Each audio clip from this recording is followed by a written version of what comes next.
동서고금을 막론하고 인간이 태어나서 처음으로 배우는 단어는 엄마라고 하는 단어입니다. 영어든 이태리어든 스페인어든 중국어든 일본어든 발음이 다 똑같죠. 마마 또는 마미라고 똑같이 이야기합니다. 전쟁터에서 병사들이 마지막 숨을 거둘 때 제일 많이 하는 말도 엄마라고 하는 말이라고 합니다. 윤동주 시인은 일본의 후쿠오카 형무소에서 27살에 젊은 나이로 요절을 했습니다. 해방이 되던 해인 1945년 2월 16일이었죠. 그런데 그날 밤 윤동주 시인이 숨을 거두기 직전에 마지막으로 외마디 외침을 한 것을 일본인 간수가 들었는데 그 말은 어머니라는 외침이었다고 합니다. 지금으로부터 3500년 전 이 엄마라고 하는 단어도 미처 배우지 못한 어린아이 하나가 나일 강물에 버려졌습니다. 그 아이의 엄마는 아기를 3달 동안 아무도 모르게 숨겨서 키웠고요. 아이가 울면 혹시 그 울음소리가 밖으로 새어날까 봐 아이의 입을 틀어막았습니다. 태어난 지 3달이 지나자 더 이상 아이를 감추고 키울 수 없는 것을 깨달은 이 엄마는 아기를 갈대 상자에 넣어서 나일 강에 띄워보냅니다. 엄마는 파도가 넘실거리고 악어떼가 득실거리는 이 강물에 작은 갈대 상자를 밀어 넣으며 눈물을 흘립니다. 그리고 간절히 기도해요. 너의 삶의 참 주인 대신, 너의 참 부모 대신 하나님이 너를 지켜주시리라. 우리가 너무나도 잘 아는 모세와 그의 어머니 요게벳의 이야기입니다. 모세가 태어났을 때 이스라엘 민족의 운명은 풍전등화와 같이 위태로웠습니다. 우리 출애굽기 1장 8절로 11절 말씀을 같이 한번 읽겠습니다. 시작. 요셉을 알지 못하는 새 왕이 일어나 애굽을 다스리더니 그가 그 백성에게 이르되 이 백성 이스라엘 자손이 우리보다 많고 강하도다. 자, 우리가 그들에게 대하여 지혜롭게 하자. 두렵건대 그들이 더 많게 되면 전쟁이 일어날 때 우리 대적과 합하여 우리와 싸우고 이 땅에서 나갈까 하노라 하고 감독들을 그들 위에 세우고 그들에게 무거운 짐을 지워 괴롭게 하여 그들에게 바로를 위하여 국고성 비동과 람셋을 건축하게 하니라. 여기 요셉을 알지 못하는 새 왕이라고 나오는데 이 요셉을 알지 못하는 새 왕이란 힉소스 왕조의 투토모스 1세를 가리킵니다. 우리가 흔히 바로왕이라고 부르는데 이 바로왕은 바로 투토모스 1세를 가리키는 겁니다. 그 옛날 기근을 피해서 애굽으로 내려갔던 야곱과 그 자손들 숫자는 고작 70명에 불과했습니다. 그런데 그들은 당시 애굽의 총리였던 요셉의 보살핌을 받으며 고센 땅에 살게 되었는데 그 이후로 430년이 흐르면서 그 자손들의 숫자가 무려 70명에서 250만 명으로 크게 불어났어요. 이 투토모스 1세는 이스라엘 백성들의 숫자가 이렇게 크게 불어난 것에 대해서 위기감을 느끼게 되었습니다. 그래서 결국 그들을 노예로 삼고 정말 잔인한 방법으로 핍박하기 시작했어요. 국고성을 쌓고 군량미를 비축한다는 명분으로 비동과 람셋의 어마어마한 규모의 건축물을 짓기 시작했습니다. 그리고 그 공사 현장에 이스라엘 민족을 강제로 동원한 겁니다. 게다가 벽돌을 구울 때 지푸라기를 주지 않아서 노동 강도를 최고로 높였어요. 고대 애굽에서는, 이집트에서는 이 건축을 할 때 벽돌을 쌓아 올리는 기법을 사용했는데 그 벽돌은 나일강 주변에서 채취한 진흙에다가 갈대의 이 지푸라기를 아주 잘게 썰어서 이 반죽을 해가지고 그리고 열을 가해서 벽돌을 쌓는 굽는 방식을 사용했습니다. 그런데 이 지푸라기를 주지 않으니까 어떻게 해야 됩니까? 이스라엘 백성들이 나일 강가에 나가서 직접 진흙도 채취하고 이 갈대도 꺾어 와가지고 그걸 일일이 다 잘게 썰어서 반죽을 해서 불에 구워서 벽돌을 만들고 또 그 벽돌을 들고 가가지고 건축물을 건축해야 하는 겁니다. 한마디로 작업 시간은 더 짧게 하고 작업의 강도는 더 높여서 이스라엘 민족을 괴롭힌 겁니다. 그러다 보니 이 혹독한 노동에 견디지 못하고 죽어나가는 사람들이 많이 생겨났습니다. 그것도 모자라 투토모스 1세는 이스라엘 사람들 중에 아들을 낳게 되면 그 아들을 죽여서 나일강에 던져버리라고 하는 그런 잔인한 법을 반포했습니다. 바로 그때 모세가 태어난 겁니다. 모세의 형 아론은 모세보다 3살이 더 많았거든요. 그러니까 이 법이 반포되기 직전에 태어나서 간신히 목숨을 건졌습니다. 하지만 모세는 죽을 수밖에 없는 운명을 가지고 태어난 겁니다. 하지만 모세의 부모는 믿음의 사람들이었습니다. 출애굽기 2장 1절로 2절 말씀 같이 한번 읽겠습니다. 시작. 레위 가족 중 한 사람이 가서 레위 여자에게 장가들어 그 여자가 임신하여 아들을 낳으니 그가 잘생긴 것을 보고 석 달 동안 그를 숨겼으나 모세의 아버지의 이름은 아므람이고 그의 어머니의 이름은 요게벳입니다. 아므람은 존귀한 백성이란 뜻이고요, 요게벳은 여호와는 전능하시다 하는 뜻입니다.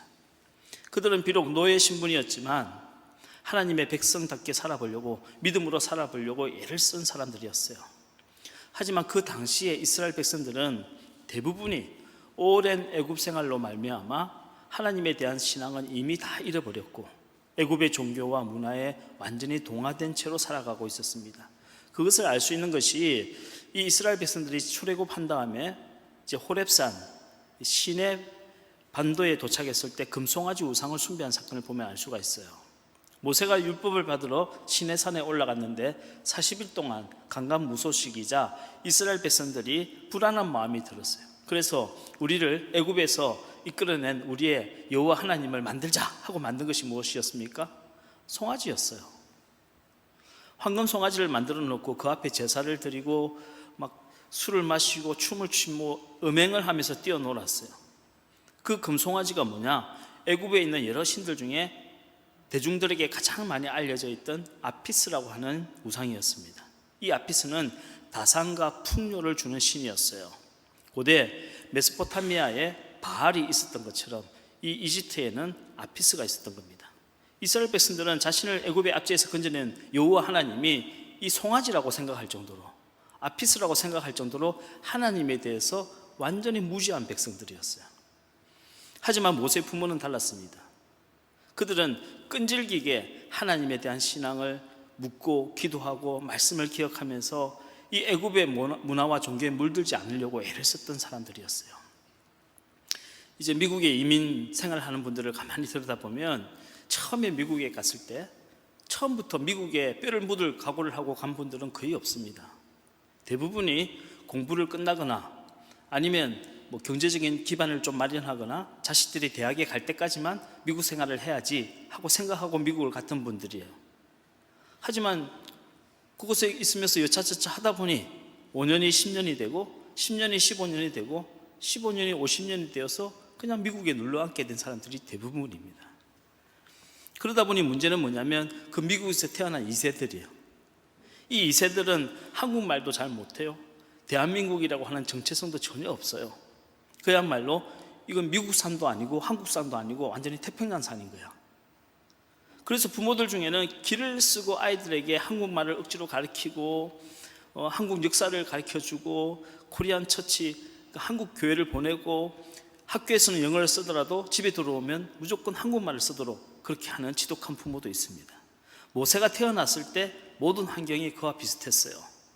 야곱의 가족 70여 명이 처음 애굽으로 내려갔을 때는 단지 7년의 대흉년만 피할 생각이었어요.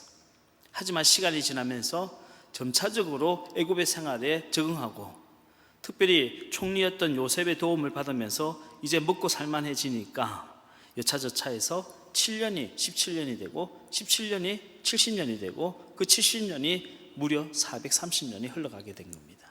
그러면서 그들은 완전히 애굽 사람처럼 동화가 된 겁니다. 여러분, 우리는 이 대목에서 편안함과 익숙함이 영적인 위기를 가져올 수 있다 하는 사실을 기억해야 합니다. 물론 우리 모두는 편안하고 익숙한 것이 좋죠. 하지만 하나님을 잃어버린 편안함은 축복이 아니라 위기라는 사실을 깨달아야 합니다. 애굽에서 400년 동안 편안하고 풍족하게 살았던 이스라엘 백성들은 하나님이 그들 조상인 아브라함에게 하신 약속을 새까맣게 잊어버렸어요. 아브라함에게 하늘의 뭇별과 같은 많은 자손들을 주어서 그들로 하여금 가나안 땅에 하나님 나라를 건설하겠다고 하는 그 하나님의 비전과 약속은 완전히 잊어버린 채로 그저 애굽의 문화에, 애굽의 편안함에, 그 익숙함에 길들여지며 살아가고 있었던 겁니다. 자, 그러면 여기에서 이스라엘은 그렇다 치고 하나님은 왜 이스라엘 백성들이 이렇게 하나님과의 약속을 잊어버린 채고 400년 동안이나 그렇게 애굽의 문화에 푹 젖어서 살도록 그냥 가만히 내버려 두신 걸까요? 여긴 두 가지 중요한 이유가 있습니다. 첫 번째는 야곱의 자손들이 애굽의 고센 땅에서 400년 이상 동안 사는 동안에 그들의 인구가 250만 명으로 크게 늘어나 큰 세력이 되었다는 겁니다. 만약 이스라엘 백성들이 좀 더 일찍 가나안 땅에 들어갔으면요, 그 작은 부족으로서는 절대 가나안 땅을 정복하지 못했을 거예요. 하나님께서는 이스라엘 백성들을 큰 세력으로 만들어 나가신 겁니다. 여러분, 우리 하나님이 하신 일은 인간이 다 이해하기는 어렵습니다. 인간에게 자유의지를 주신 하나님은 인간이 그 자유의지로 잘못된 선택을 하더라도 때로는 그냥 내버려 두십니다. 하지만 인간이 잘못된 선택을 한다고 해서 하나님의 계획이 틀어지는 법은 없습니다. 우리 하나님은 인간의 올바른 선택과 잘못된 선택을 모두 합해서 그분의 뜻을 성취해 나가시는 겁니다. 두 번째로, 가나안 땅에 살고 있던 아모리 족속의 제약이 다 찰 때까지 기다리고 계셨던 겁니다. 그 옛날 하나님은 아브라함에게 그 자손들의 미래에 대해서 예언을 하신 바가 있습니다. 우리 창세기 15장 13절로 16절 말씀을 같이 한번 읽겠습니다. 시작. 여호와께서 아브라함에게 이르시되 너는 반드시 알라. 네 자손이 이방에서 객이 되어 그들을 섬기겠고 그들은 400년 동안 네 자손을 괴롭히리니 그들이 섬기는 나라를 내가 징벌할지며 그 후에 네 자손이 큰 재물을 이끌고 나오리라. 너는 장수하다가 평안히 조상에게로 돌아가 장사될 것이요 네 자손은 4대 만에 이 땅으로 돌아오리니 이는 아모리 족속의 제약이 아직 가득 차지 아니함이야 하시더라. 하나님이 아브라함에게 나타나셔서 400년 이후에 일어날 일을 예언을 하셨는데, 이 말씀 듣고 아브라함이 이해를 했을까요? 전혀 이해를 못했을 거예요. 그 자손들이 도대체 어디에 끌려가서 400년 동안이나 종살이를 한다는 것이며, 또 이 가나안 땅에 오는 날을 하나님께서 그렇게 멀리 잡으신 이유가 이 가나안 땅에 아모리 족속의 제약이 아직 가득 차지 않았기 때문이라고 말씀하시는데, 도대체 아모리 족속이 누구며 무슨 죄가 가득 차는지를 전혀 이해 못했을 거예요. 아모리 족속은 원래 갈대아 지역에 살다가 가나안으로 내려온 족속입니다. 갈대아 지역이라는 것은 메소포타미아, 그러니까 우리가 흔히 바벨론이라고 부르는 곳입니다. 이 가나안 땅에 바벨론의 바알 우상을 가지고 들어와서 퍼뜨린 족속이 아모리 족속입니다. 하나님께서는 이 400년 동안에 가나안 땅에 아모리 족속의 제약이 가득 찰 때까지 기다리셨다는 이 말씀은, 우리 하나님의 심판은 오래 참음과 끈질긴 기다림의 결과라는 사실을 우리에게 가르쳐 줍니다. 우리는 가끔 그런 생각을 하죠. 하나님은 이렇게 악한 세상을 왜 그냥 가만히 보고만 계시는가? 하나님은 저렇게 악한 사람이 저렇게 악한 행동을 하는데도 왜 벌을 주시지 않는가? 좀 답답한 마음이 들 때가 있습니다. 하지만 하나님은 모든 죄인들이 회개하고 돌아오실 때까지 오랫동안 참고 기다리세요. 하나님의 침묵은 그분의 무관심이나 무능력이 아니라 그분의 끈질긴 기다림과 사랑입니다. 하지만 우리 하나님은 오래 참으시지만 영원히 참으시지는 않으세요. 때가 참에 아모리 족속의 제약이 다 참에 마침내 심판하시는 공의의 하나님이신 줄로 믿으시길 바랍니다. 그래서 우리 하나님이 우리 생각에는 더딘 것 같지만 사실은 완전하신 분이라는 겁니다. 이처럼 이스라엘 백성들은 영적인 깊은 잠에 400년 동안이나 빠져 있었고, 가나안에서는 이제 아모리 족속의 제약이 가득 차게 되어서 마침내 하나님의 심판이 임할 그때쯤에 이스라엘의 모든 백성들은 다 영적으로 어두워 있었지만 오직 모세의 부모만은 영적인 민감함을 가지고 하나님께 기도하고 있었습니다. 저는 이 부분이 중요하다고 생각해요. 오늘 이 어둠의 시대를 살아가는 저와 여러분도 이렇게 깨어있는 주님의 자녀들이 되시길 바라고, 깨어있는 믿음의 가정 되시기를 주의 이름으로 축원합니다. 모세의 부모는 아들을 애굽의 병사의 칼에 내어줄 수가 없었어요. 단지 내 아들이 소중해서 그랬던 것은 아닙니다. 생명의 주인은 바로가 아니라 하나님이시기 때문에 내 아들의 생명을 바로의 손에 내어줄 수가 없었던 겁니다. 그래서 하나님께 맡겨버린 거예요. 그것이 뭡니까? 갈대 상자에 아이를 넣어서 강물에 띄워보낸 겁니다. 나일강은 내 자식을 내 힘으로 지켜줄 수 없는 한계 상황을 뜻합니다. 하갈이 광야에서 아들 이스마엘과 화살 한바탕 거리만큼 떨어진 곳에 주저앉아서 그 아들을 쳐다보며 내가 내 자식이 죽어가는 것을 차마 내 눈으로 보지 못하겠다라고 통곡한 것처럼 내 자식의 영혼이 죽어가는 것을 보고도, 내 자식이 세상의 죄에 떠밀려 가는 것을 뻔히 보고도 부모로서 해줄 수 있는 것이 없고 어떻게 해야 될지 모르는 그 한계 상황이 나일강인 겁니다. 믿음의 사람이란 바로 그 나일강 앞에서, 화살 한바탕 거리 앞에서 내 힘으로 할 수 있는 것이 아무것도 없는 한계 상황 앞에서 하나님께 엎드려 기도하는 사람이에요.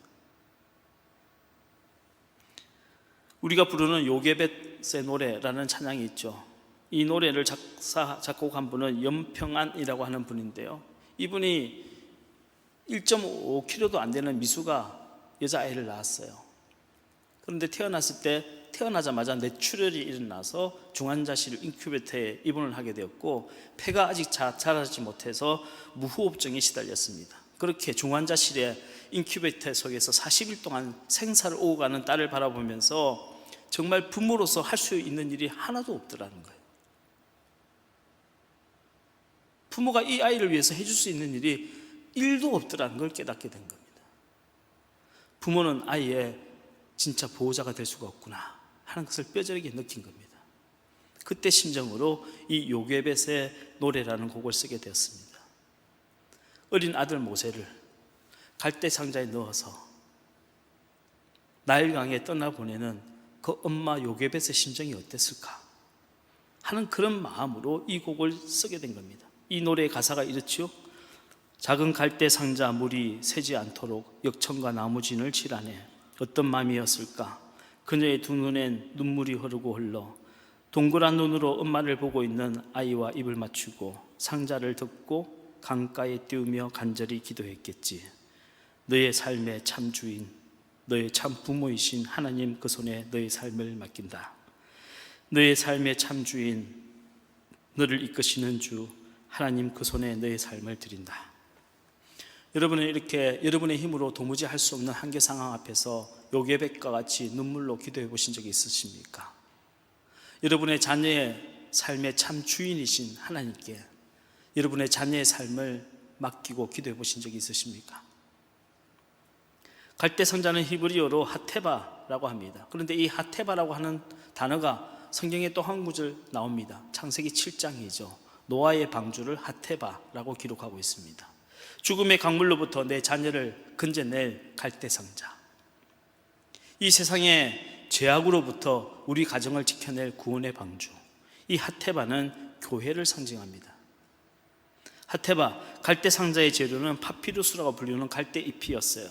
훗날 하나님의 말씀인 성경은 바로 이 파피루스에 기록됩니다.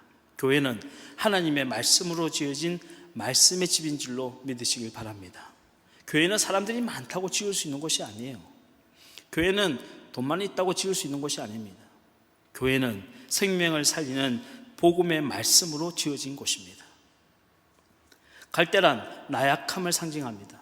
구약성경 이사야 선지자는 우리 나약한 인생을 갈대라고 불렀고요, 우리 하나님을 상한 갈대도 꺾지 아니하시는 분이라고 말씀했습니다. 하지만 이 연약한 갈대로 만든 상자도 우리 하나님의 말씀이 함께 하시니 250만 명이라고 하는 이스라엘 전민족을 구원한 구원의 방주가 된 겁니다. 교회는 원래가 애시당초 힘도 없고 권력도 없고 백도 없고 돈도 없는 것이에요. 그런데 오늘날 교회가 뭘 하고 정치를 하고 정치인들을 모셔오고 힘도 갖고 권력도 갖고 백도 가져보고 돈도 가져보려고 하니까 문제가 되는 겁니다. 교인들 열심히 헌금해서 선교도 하고 좋은 일 해야죠. 하지만 교회가 돈을 모아두면 안 돼요. 저는 그렇게 생각합니다. 인간이 돈 모아두면요, 그 다음부터 죄 짓는 것밖에 없어요.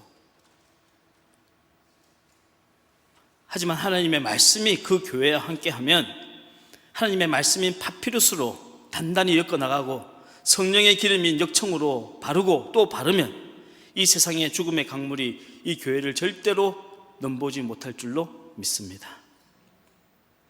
요게벳은 자신의 힘으로는 할 수 없는 한계 상황 앞에서 하나님께 눈물로 기도했고, 그때 하나님은 요게벳을 위해서 그 아들을 도우셨어요. 마침 그때 나일 강가에 목욕을 하러 나왔던 바로의 딸인 공주가 이 갈대 상자를 발견하게 되었습니다. 그런데 갈대 상자 뚜껑을 열어보니 그 속에는 히브리 노예의 아이가 있는 겁니다. 이 아이를 보는 순간에 공주의 마음속에 이해할 수 없는 극률한 마음이 생겨났어요.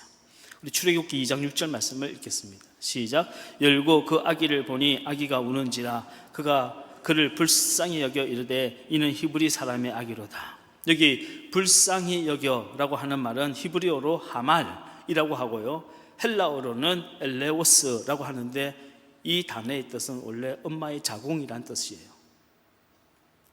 출애굽기 2장에 나오는 이 공주는 두트모스 1세의 딸인 합셉수트라고 하는 공주입니다. 그녀는 훗날 두트모스 2세가 되는 그녀의 이복 오빠와 결혼해서 아기를 낳게 되는데 그 아기가 태어난 지 며칠 만에 병으로 죽고 말았어요. 그리고 그 이후로 합세수트 공주는 평생 동안 아이를 갖지 못했습니다. 강물에 떠내려온 갈대 상자를 열어보니 그 속에 한 아이가 울고 있었어요. 그리고 자신도 아기를 잃어본 적이 있는 이 공주는 이 아이를 보는 순간 마음에 뜨거운 마음이 생겨났다는 겁니다. 여러분, 우리 하나님은 신묘막측하신 분입니다. 하나님이 신묘막측하시다는 것은 우리가 믿는 하나님은 우리가 다 알 수 없는 분이란 뜻이에요. 하나님은 너무나 크시고 우리는 너무나 작아요. 우리가 너무나 작기 때문에 이 광대한 우주를 다 알 수 없듯이 이 광대한 우주를 가슴에 품고 있는 하나님을 우리가 절대로 다 알 수가 없습니다. 그래서 예수 그리스도께서 이 땅에 오셔서 우리가 다 알 수 없는 그 하나님이 어떤 분이신가 하는 것을 우리에게 보여주신 거예요.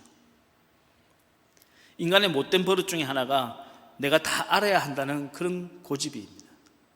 그래서 모르는 것도 아는 척하고 모르는 걸 가르쳐 준다고 하면 그게 이단인지 사입인지도 모르고 그냥 혹 빠지게 되는 거예요. 하나님을 믿는 사람들 중에도 내가 하나님의 뜻을 다 알아야 순종할 수 있겠다고 생각하는 분도 계신데 여러분, 그건 인간의 교만이에요. 믿음이란 내가 다 알기 때문에 순종하는 것이 아니고 다 알 수 없지만 하나님의 선하심을 믿고 순종하는 겁니다. 기도란 내가 정답을 정해놓고 하나님이 내가 전한 정답대로 응답해 주기를 바라는 것이 아니라 비록 다 이해할 수는 없지만 하나님의 선하심을 믿고 하나님께 구하는 겁니다. 그것이 기도인 겁니다. 믿음의 길이란 정해진 길로만 가는 것이 아니라 기도하면서 하나님이 조금씩 보여주시는 길을 따라가는 거예요. 내 계획대로 가는 것이 믿음의 길이 아니라 하나님이 보여주시는 길을 따라가는 것이 믿음의 길인 겁니다. 두트모스 1세의 딸인 합세수트 공주는 갈대 상자 속에 누워있는 어린 모세를 보고 신이 죽은 내 아들을 다시 돌려줬다고 생각했어요. 그래서 이 모세를 자기 양자로 삼은 겁니다. 모세의 이름을 지어준 사람도 이 합세수트 공주였어요. 출애굽기 2장 10절 말씀 같이 한번 읽겠습니다. 시작. 그 아기가 자라매 바로의 딸에게로 데려가니 그가 그의 아들이 되니라. 그가 그의 이름을 모세라 하여 이르되 이는 내가 그를 물에서 건져내었음이라 하였더라. 모세라고 하는 이름의 뜻은 물에서 건져냈다 하는 뜻입니다. 여러분, 오늘 설교 제목 한번 따라해 보시길 바랍니다. 내가 그를 물에서 건져내었습니다. 시작. 내가 그를 물에서 건져내었습니다. 내가 내 아들을 물에서 건져내었습니다. 내가 내 딸을 물에서 건져내었다. 내가 내 가족을 물에서 건져내었다. 바로의 공주는 모세를 자신의 물에서 건져내었다고 고백했죠. 하지만 자세히 생각해 보면요, 모세를 물에서 건져낸 것은 바로의 공주가 아니고 어머니 요게벳의 기도였어요. 더 정확하게 말씀드리면 어머니의 기도를 들으신 하나님이 모세를 물에서 건져내신 겁니다. 여러분, 부모가 자식을 아무리 사랑해도 그 자식의 운명을 결정하거나 책임져 줄 수는 없어요. 여러분이 자식을 어떻게 책임질 수 있습니까? 여러분, 부모가 아무리 돈도 많고 능력이 많아도요, 그 자식의 생명을 지켜줄 수는 없어요. 아무리 능력이 있는 부모도 자식의 생명을 단 하루도 더 지켜줄 수는 없습니다. 부모가 아무리 열심히 있어도 그 자식을 대신해서 살아줄 수는 없어요. 부모가 아무리 자식을 배 아파 낳았어도 그 자식의 마음속에 있는 아픔까지는 이해할 수 없어요. 부모가 할 일은 내 자식의 전부를 책임지는 것이 아니라 내 자식의 전부를 하나님께 맡기고 기도하는 겁니다. 나일강과 같은 한계 상황 앞에서 내 힘으로 자식을 돕겠다고 온갖 편법, 온갖 반칙을 다 쓰는 것이 아니라 내 자식을 말씀의 갈대 상자와 함께 하나님의 손길에 맡겨드리는 것, 이것이 부모가 해야 할 일입니다. 이 말씀이 부모가 자식을 도울 방법이 없으니까 그냥 가만히 앉아서 기도만 하라, 이런 뜻은 아니에요. 부모가 하는 도움, 부모가 하는 간섭, 부모가 하는 모든 참견, 부모의 잔소리, 타박, 이런 모든 것들을 다 합해도 기도보다 더 중요하지 않다는 말씀이에요.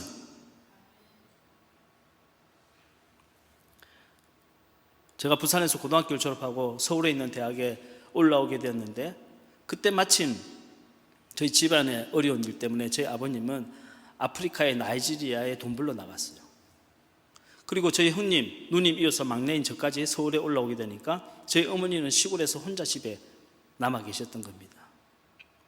근데 철이 없던 저는 무서운 아버지도 없지, 어머니는 시골에서 혼자 계시지, 자유를 얻었어요.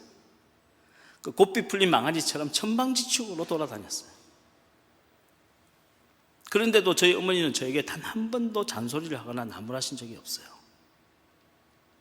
나중에 들어보니 제가 대학을 다닌 4년 내내 단 한 번도 저에 대해서 뭐라고 해보신 적이 없는데, 그때 마침 저랑 같은 대학을 다니고 있었던 대학 졸업반이었던 저희 형님한테 저의 안부를 딱 한 번 물어보셨대요. 그런데 인기는 학교는 다니고 있냐? 이게 우리 어머님이 저희 형님한테 물어본 거예요. 저한테도 물어본 게 아니고 저희 형님한테 물어보셨대요. 그 막내는 지금 학교는 다니고 있냐? 하고 말입니다. 하지만 당시 저희 어머니는 저희 고삐를 잡으려고 한 적은 없지만 대신에 기도의 줄은 정말 단단히 붙들고 계셨어요. 가끔씩 집에 가봐도 새벽마다 교회 나가서 1시간이고 2시간이고 기도하고 들어오셨어요.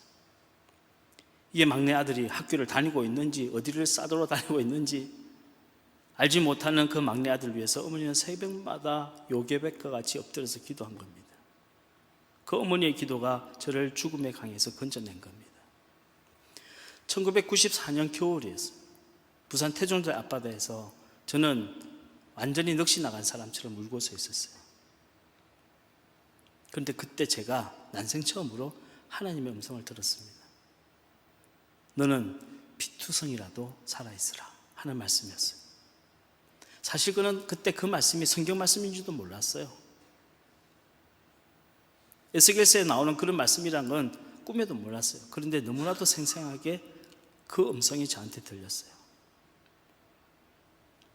제가 여러분들에게 무슨 신비주의를 말씀드리는 것도 아니고 제가 뭐 굉장히 잘나서 영적인 사람이어서 남들이 못 듣는 하나님의 음성을 듣는다, 이런 자랑하려고 드리는 말씀도 아닙니다. 어떤 마귀도 기도하는 부모로부터 그 자녀를 빼앗아갈 수 없다는 사실을 말씀드리고 싶은 거예요. 그 태종대 앞바다는 제가 제 손으로 제일 친한 친구 6월 가루를 뿌린 곳이에요. 그리고 저와 함께 하나님 나라를 꿈꿨던 저희 동기 2명이 실종된 곳이기도 합니다. 가끔 이제 이 공황장애 겪고 계신 분들 저랑 이렇게 말씀 나누면 제가 그런 말씀 드려요. 공황장애가 있으면요, 사람이 숨을 못 쉴 것 같이 죽을 것 같아요. 근데 절대 죽진 않습니다. 죽을 것 같지만 죽진 않아요. 근데 우울증은요, 내가 왜 그 자리에 있는지도 모르고 아파트 난간에 서 있는 거예요. 그래서 더 위험한 거예요.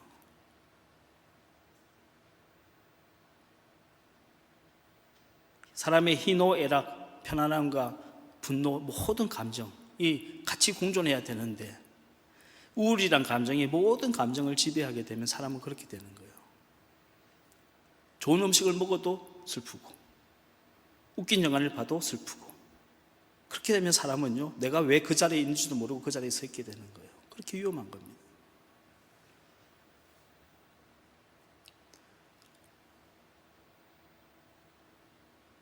저는 살아오면서 어머니의 기도가 얼마나 나에게 정말 생명줄과 같은 기도였는가 하는 것을 여러 번 체험했습니다.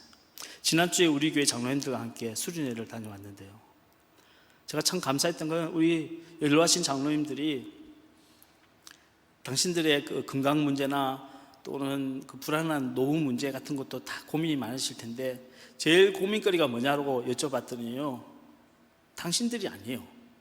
요즘 젊은이들이 결혼도 안 하려고 하고 결혼해도 애도 안 낳으려고 하는 이런 문제가 제일 심각한 문제더라고요. 그래서 제가 참 감사하다 하는 생각이 들었어요.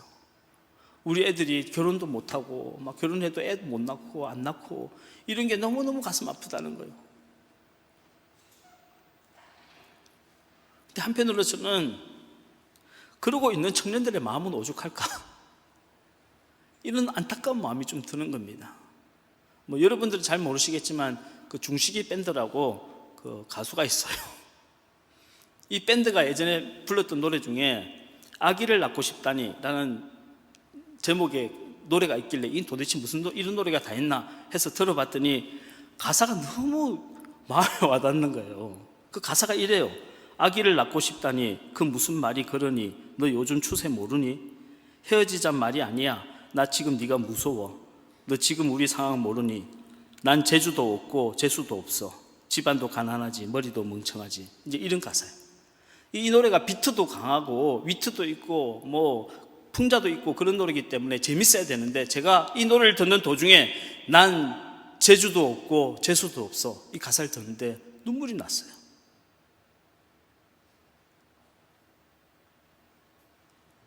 우리 아이들의 마음이 우리 청년들의 마음이 이렇다면 여러분 이 서글픈 현실을 도대체 어떻게 해야 되겠습니까? 대한민국은 1인당 국민소득 3만 5천 불 시대를 맞이하게 되었어요.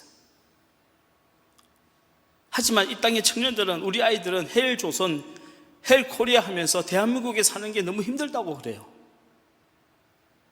막 이것들이 잘 먹여주고 잘 입혀주니까 배가 불러서 그딴 소리 하는구나 라고 생각하십니까? 여러분 만약 우리 아이들이 인간이 그냥 배부르게 먹이만 주면 행복한 개, 돼지, 소라면 그럴 수도 있어요. 하지만 지금 우리 아이들이 처한 상황은 그렇지 않아요. 기울어진 운동장에서 아무리 열심히 달려도 앞으로 나가지 못하고 있어요. 솔직히 말씀드리면 저 때까지만 해도요 열심히 뛰면 어쨌든 앞으로 나갔어요. 지금은 그게 안 돼요. 내 의지와 무관하게 무한 경쟁의 바닷속으로 빠져들어가고 있는 거예요. 한 번만 삐끗하면 영원한 루저로 패배자로 남게 됩니다. 내 솔직한 감정대로 말했다가는요 온갖 차별과 비난을 다 당해요.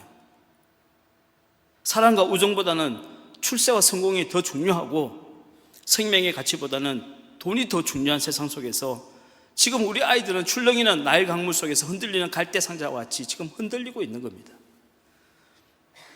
생명을 경시하고 돈을 우상화하는 이 죽음의 강물에 아이들을 던져놓고 우리 때는 안 그랬다, 너희들은 의지력이 약하다, 너희들은 인내력이 부족해서 그렇다라고 말한다면 그들이야말로 애굽의 병사들과 같이 잔인한 사람들이 아니겠습니까? 여러분 우리가 우리 자녀들을 돕고 다음 세대를 돕는다는 게 그저 필요한 것 있으면 사주고 돈 주고 그런 게 아니라는 걸 우리가 너무나도 잘 알고 있잖아요. 우리 교회학교 교사들도 마찬가지예요. 교회학교를 부흥시킨다는 게 뭐 애들 맨날 떡볶이 피자 사주고 선물 갖다 주고 그렇게 되는 게 아니라는 걸 교사들도 너무 잘 알고 있어요. 우리가 진정으로 다음 세대를 돕는다는 것은 우리의 자녀들을 돕는다는 것은 우리의 자녀들을 이 죽음의 문화에서 빨리 건져내어서 생명으로 인도하는 겁니다. 나만 잘 살면 그만이라고 하는 이 지독한 이기주의에서 건져내어서 서로 사랑하고 서로 섬기고 서로 배려할 수 있는 예수의 제자의 모습을 우리가 먼저 보여주는 거예요. 이렇게 살아도 망하지 않는다는 것을 보여줘야 하는 겁니다. 무엇을 먹든 무엇을 사든 무엇을 소유하든 만족함이라고 없는 이 세상 속에서 영원한 만족 대신 예수 그리스도를 소유할 수 있도록 도와주는 겁니다. 여러분 우리 자녀에게 돈만 벌어다 주고 학원만 보내주고 유학시켜주고 나중에 시집장가 보낼 때 돈 많이 보내주고 그게 자녀들 돕는 게 아니잖아요.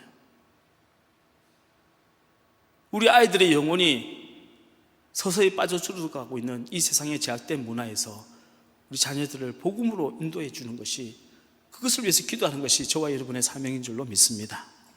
여러분 우리 자녀들은 내가 낳았다고 해서 내 소유는 아니잖아요. 우리 자녀들은 하나님의 소유된 백성인 줄로 믿습니다. 우리 자녀들의 인생이 부모의 계획대로 돼야 합니까? 그렇지 않아요.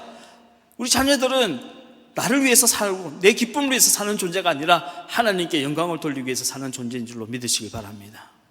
우리 일산신강교회 모든 성도들이 요괴백과 같은 믿음의 기도로 우리 자녀들을 죽음의 강에서 건져내어 모세와 같이 귀하게 쓰임받는 우리 다음 세대가 되기를 주님의 이름으로 간절히 축복합니다.